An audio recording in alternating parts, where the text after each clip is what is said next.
السلام علیکم ورحمۃ اللہ تعالی وبرکاتہ۔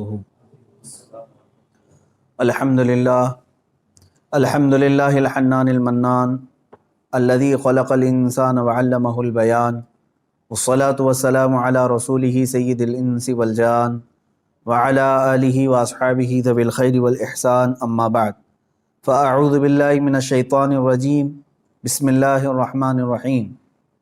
انا انزلناہ فی لیلۃ القدر وما ادراک ما لیلۃ القدر لیلۃ القدر خیر من الف شہر تنزل الملائکۃ والروح فیہا بإذن ربہم من کل امر سلام ہی حتی مطلع الفجر، صدق اللہ مولانا العظیم۔ بارگاہ رسالت مآب صلی اللہ تعالیٰ علیہ وسلم میں درود پاک کا ہدیہ پیش کریں۔ اللہم صلی علی سیدنا و مولانا محمد معدن الجود والکرم وآلہ واصحابہ الکرام وابنہ الکریم وبارک وسلم صلاۃ دائمۃ سرمدا ابدا۔ عزیزان گرامی وقار، آج کی یہ شب احادیث رسول صلی اللہ تعالیٰ علیہ وسلم کے مطابق ممکنہ لیلۃ القدر میں سے ہے۔ حضور اکرم صلی اللہ تعالیٰ علیہ وسلم کے فرمان عالی شان میں یہ ملتا ہے کہ شب قدر کو رمضان کی آخری طاق راتوں میں تلاش کرو، 21، 23، 25، 27 اور 29۔ اور اکثر فقہائے کرام، اولیاء کاملین اور بزرگوں کا رجحان لیلۃ القدر کے متعلق اس رات ہی کی طرف گیا ہے، وہ 27ویں شب ہی ہو سکتی ہے، زیادہ غالب گمان یہ ہے۔ اور ہم لیلۃ القدر کو، شب قدر کو اس لیے بھی ڈھونڈتے ہیں کہ اس رات کی فضیلت میں میرے آقا صلی اللہ تعالیٰ علیہ وسلم نے ارشاد فرمایا، اس رات جو بھی مومن بندہ ایمان کے ساتھ کھڑا ہوا اپنے رب تعالیٰ کے حضور، رات میں عبادت کے لیے کھڑا ہوا، توبہ و استغفار کیا، تو حدیث پاک میں اللہ تعالیٰ اس کے پچھلے تمام گناہوں کو معاف فرمائے گا۔ اس لیے لیلۃ القدر کی جستجو میں ہر مومن رہتا ہے کہ اس رات کو اگر اللہ تبارک و تعالیٰ نے معاف کرنا ہے، اس میں میرا بھی نام شامل ہو جائے تو پچھلے سابقہ تمام گناہ معاف کر دیے جائیں گے۔ اللہ تبارک و تعالیٰ ہمیں لیلۃ القدر کی برکتیں عطا فرمائے اور سابقہ خطاؤں اور گناہوں کو مولا معاف فرمائے۔ میں تمام مومنین سے یہی کہوں گا کہ یہ رات جس کے متعلق قرآن کہتا ہے لیلۃ القدر خیر من الف شہر، یہ ایک شب قدر جو ہے، ایک لیلۃ القدر، ایک رات 1000 مہینوں سے افضل ہے۔ 1000 مہینوں سے افضل ہے۔ 1000 مہینے کئی سالوں میں ہو جائیں گے۔ جب آپ اس کو ترتیب دیں گے 1000 مہینے تو کتنے سال بن جائیں گے؟ تو یہ اتنے سالوں سے بہتر ایک رات ہے۔ یوں سمجھ لو پوری زندگی عبادت کرنا ہے ایک طرف، اور لیلۃ القدر کی اس مقدس گھڑی میں عبادت کرنا ہے ایک طرف۔ اس لیے اس رات کو ضائع ہونے نہ دیں۔ جو لوگ اس رات کو عیش و عشرت میں اور ادھر ادھر بیٹھ کر کے یا پھر گھومنے پھرنے میں، بائک رائڈنگ میں اور لوگوں کے تماشے دیکھنے میں جو گزارتے ہیں، میں سمجھتا ہوں وہ بہت بڑے حرمہ نصیب ہیں۔ انہوں نے اپنی قسمت میں ملی ہوئی اس رات کو اپنے ہاتھوں ضائع کیا، ہلاک کیا۔ اور اسی لیے میرے آقا صلی اللہ تعالیٰ علیہ وسلم کی حدیث بھی ملتی ہے، وہ شخص تباہ و برباد ہو جائے، ہلاک ہو جائے جو رمضان کو پایا مگر اس کی قدر نہیں کیا۔ اب حضور پاک صلی اللہ تعالیٰ علیہ وسلم نے اس کے لیے دعائے ہلاکت فرمائی ہے، تو ایسا بندہ تو ہلاک ہونا ہی ہے، ایسے کو تو برباد ہونا ہی ہے جو رمضان پایا لیکن اس کی قدر نہیں کر سکا۔ تو میرے عزیزو، میں تمام نوجوانوں سے یہی کہوں گا، تمہارے لیے کھیلنے کودنے اور دوسرے کاموں کے لیے اور بھی بہت سارے اوقات ہیں، لیکن اس پاکیزہ وقت کو اس طرح ضائع نہ کرو۔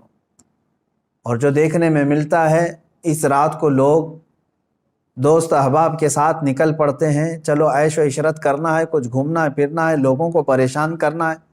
اب تو حالات لاک ڈاؤن کے ہیں، باہر اگرچہ جانے نہ ملے مگر اپنے نوجوان بچے اپنے ہی محلے میں لوگوں کو، پولیس کو پریشان کرنے کے لیے نکلتے ہیں۔ تو کیا یہ رات اس طرح کے عیاشیوں کے لیے آتی ہے؟ کیا تم اس کو اوروں کی طرح، غیروں کی طرح سمجھتے ہو کہ انٹرٹینمنٹ کی ایک رات ہے، دوسروں کے تہواروں کی طرح رقص کرنا، ناچنا، شراب پینا، معاذ اللہ؟ یہ وہ رات ہے جو تمہارے سابقہ گناہوں کو معاف کرنے کی بشارت لے کر کے آ رہی ہے، تم اس کی طرف توجہ نہیں دیتے۔ تو پھر ایک بات یہ بھی یاد رکھ لو، تم میں سے کسی کو یہ بات خبر نہیں ہے، کسی کو معلوم نہیں ہے کہ اگلا رمضان تمہاری زندگی میں آئے گا کہ نہیں آئے گا، نہیں معلوم ہے۔ یہاں تو لاشیں اس طرح سے دیکھنے کو مل رہی ہیں، روزانہ موت کی خبریں اس طرح عام ہو چکی ہے۔ تو آپ اندازہ کرو کہ اگر آپ کو اللہ تعالیٰ نے یہ رات عطا کیا ہے تو یہی سوچ کر کے کہ آپ عبادت کرو کہ شاید میری زندگی کی آخری رات ہوگی، یہ لیلۃ القدر شاید میری زندگی میں دوبارہ نہیں ملے گی۔ جب یہ تصور تمہارے اندر آئے گا تو انشاءاللہ عبادت کا ایک ذوق بھی بڑھ جائے گا، لطف بھی آئے گا، اور اللہ تعالیٰ سے گڑ گڑا کر کے مانگو گے بھی۔ اس طرح سے مانگو کہ مولا اگر یہ میری زندگی کی آخری شب قدر ہے تو اس رات کو بخشے بغیر مجھے اپنی جگہ سے نہ اٹھا، میرا نام بخشے وہ میں شمار فرما۔ جیسے کہ حضور پاک صلی اللہ تعالیٰ علیہ وسلم مکہ مکرمہ حاضر ہوئے اور جب واپس ہونے لگے تو خانہ کعبہ کے پاس آپ نے یوں دعا فرمائی تھی کہ اللہ اگر یہ میری آخری زیارت ہے خانہ کعبہ کے پاس تو پھر یہاں سے مولا ہم سب کی مغفرت کے بغیر ہمیں باہر نہ فرما۔ تو اس طرح سے آپ اس رات کو بھی یہ سمجھ کر کے دعا کریں کہ اگر میری زندگی میں اور دوبارہ رمضان آنا نہیں ہے یا لیلۃ القدر آنے کا ہماری زندگی میں کوئی نصیبہ نہیں ہے تو مولا اس رات کو ہی ہمیں معاف فرما دے اور اس کے بعد والی زندگی کو کبیرہ اور صغیرہ گناہوں سے محفوظ فرما دے۔ یہ لیلۃ القدر کے سلسلے میں میرے عزیزوں عبادتوں کا اہتمام کریں، عورتیں اپنے گھروں میں بچوں کو بھی لے کر بچیوں کو بھی لے کر بیٹھیں۔ صرف جاگنا اصل مسئلہ نہیں ہے، بعض لوگ سمجھتے ہیں کہ جاگنا چاہیے، جاگنے کا مطلب موبائل لے کر بیٹھ کر کے جاگنا، یہ فضیلت کی بات ہے۔ جاگنا اس کے لیے افضل ہے جو اپنے آنکھیں قرآن کی تلاوت میں لگا چکا ہو یا اپنے جسم کو رب ذوالجلال کی عبادت میں مصروف کر چکا ہو۔ اور اگر خالی جاگنا اور غیبت کرنا، چغلی کرنا یا واہیات دیکھنا ہے تو میں سمجھتا ہوں اس سے بہتر ہے سو جانا اس آدمی کا، وہ سو جائے گا تو کچھ گناہوں سے بچ جائے گا۔ تو یہ محض گناہ کرنے کے لیے جاگنا یہ افضل نہیں ہے اور نہ ہی اس میں کوئی نیکی کی بات ہے۔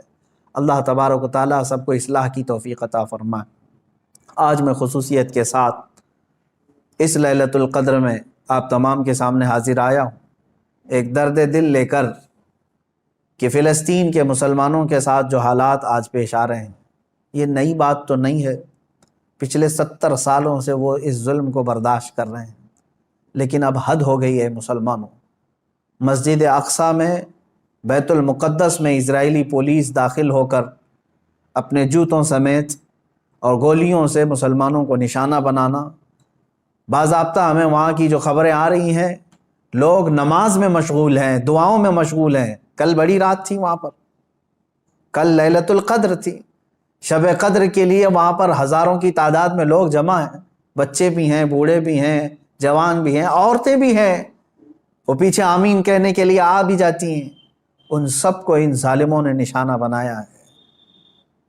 مسجد اقصیٰ خون میں نہا رہی ہے، قبلہ اول ہمارا، بیت المقدس ہمارا، آج وہاں خون کی ہولی کھیلی جا رہی ہے۔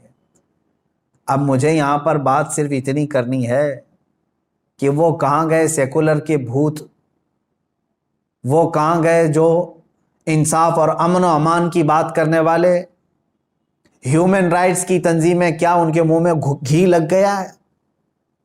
کیا ہے آج ان مسلمانوں کے خلاف جو حالات پیدا کیے جا رہے ہیں اسرائیلیوں کی طرف سے، اس پر کوئی آواز نہیں اٹھاتا؟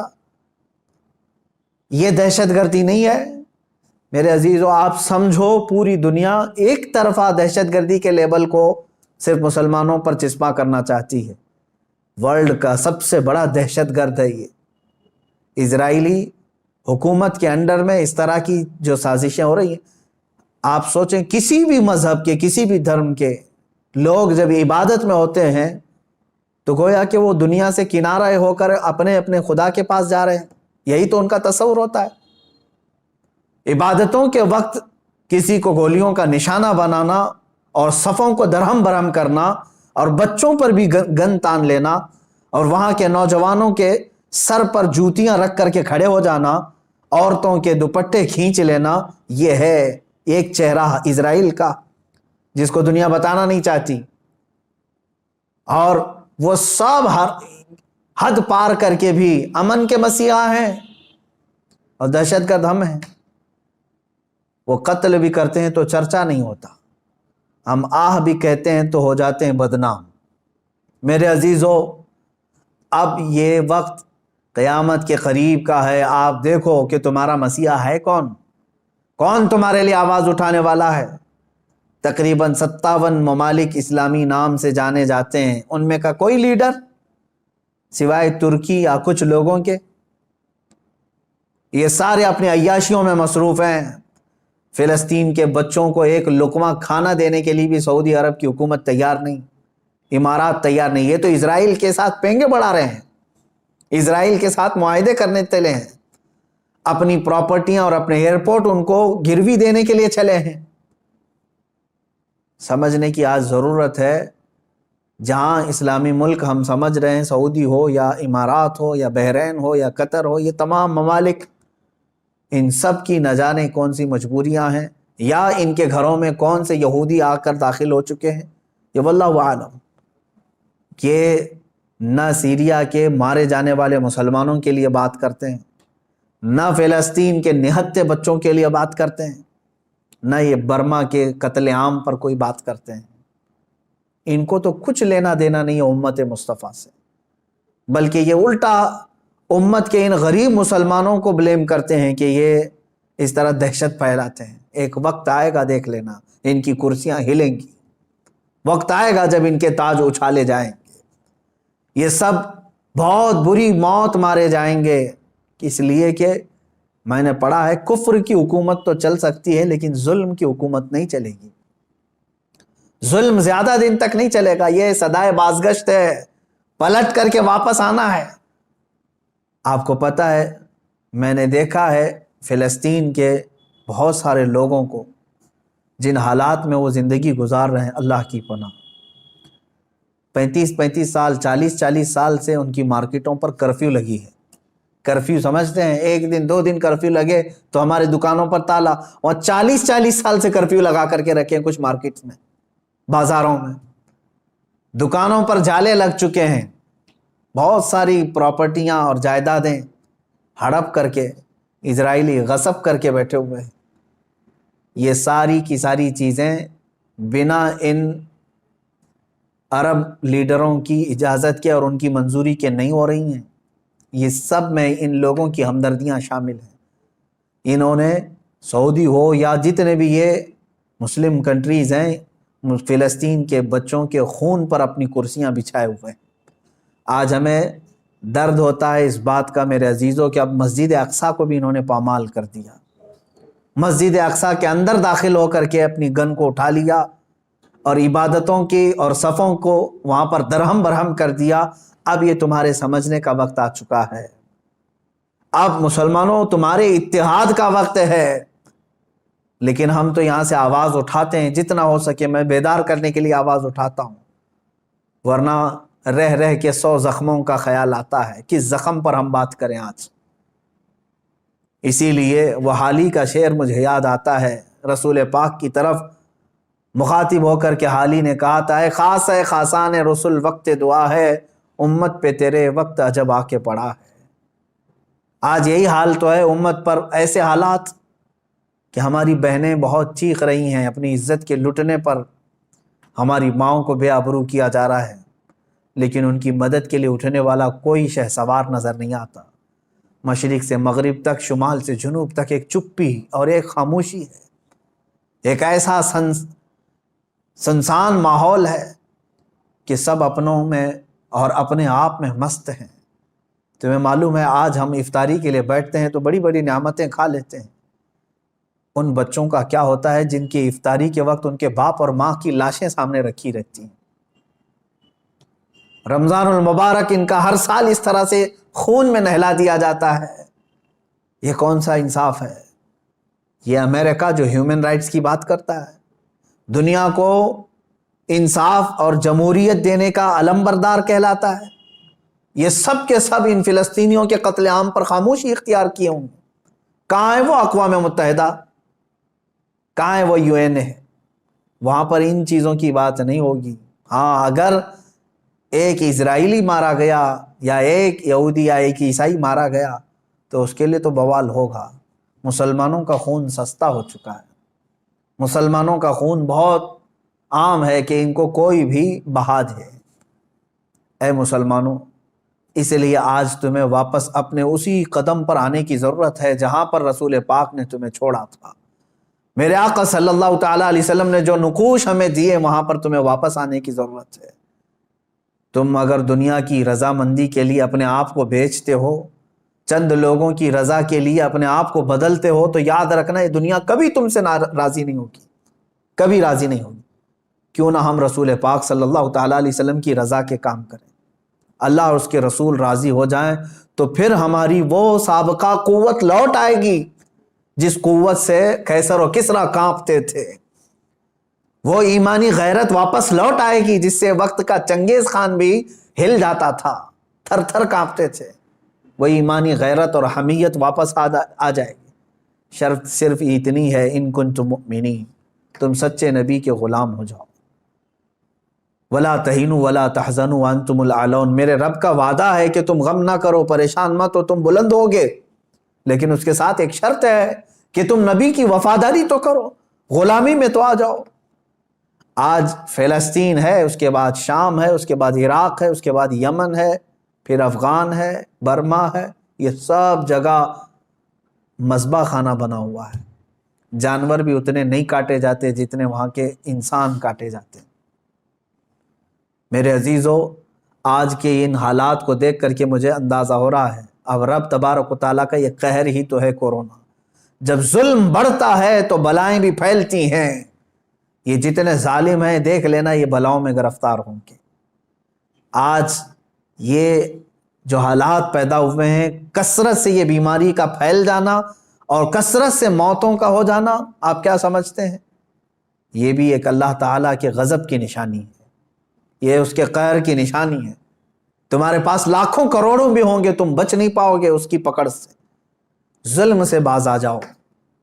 ظلم ایک ایسی چیز ہے جس کو کبھی دنیا نے پسند نہیں کیا، اور ہر ظالم کا انجام بہت سخت ہوا ہے۔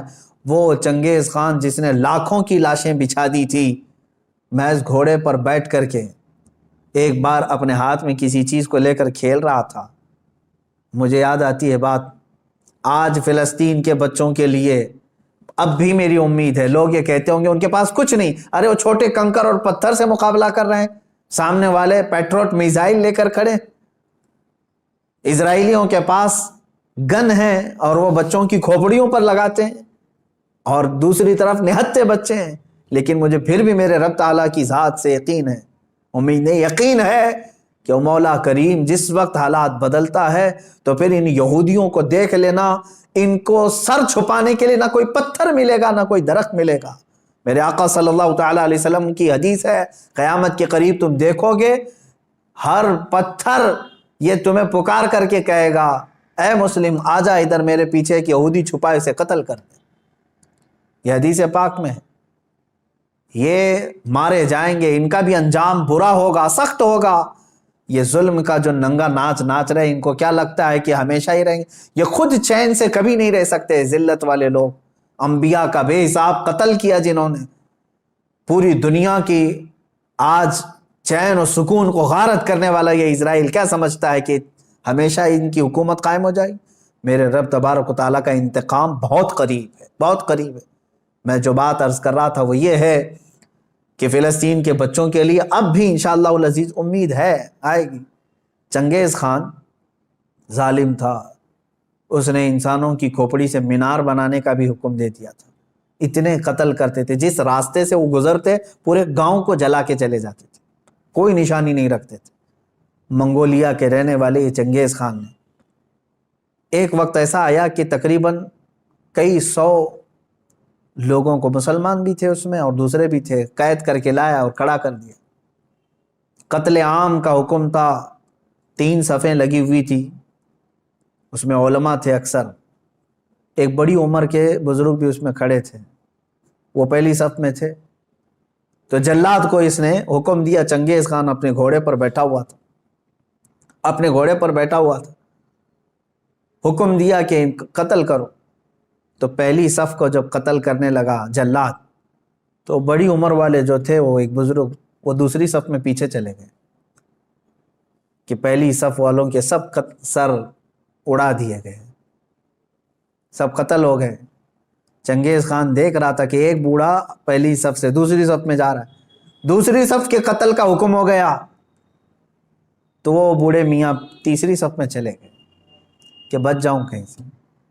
چنگیز یہ چیز دیکھ کر کے ہنس رہا تھا، کہکا مار رہا تھا، دوسری صف کے بھی پورے لوگ قتل ہو گئے، تیسری صف جب بچی تھی، تب چنگیز خان نے اس بوڑھے کو مخاطب کر کے کہا، بڑے میاں یہ آخری ہے، پہلی سے تم دوسری میں آ گئے، دوسری سے تیسری میں آ گئے، میں دیکھ رہا ہوں مسلسل تم کو، اب پیچھے کوئی صف نہیں، آگے میری تلوار ہے، بتاؤ اب کہاں جاؤ گے، اب کون بچائے گا؟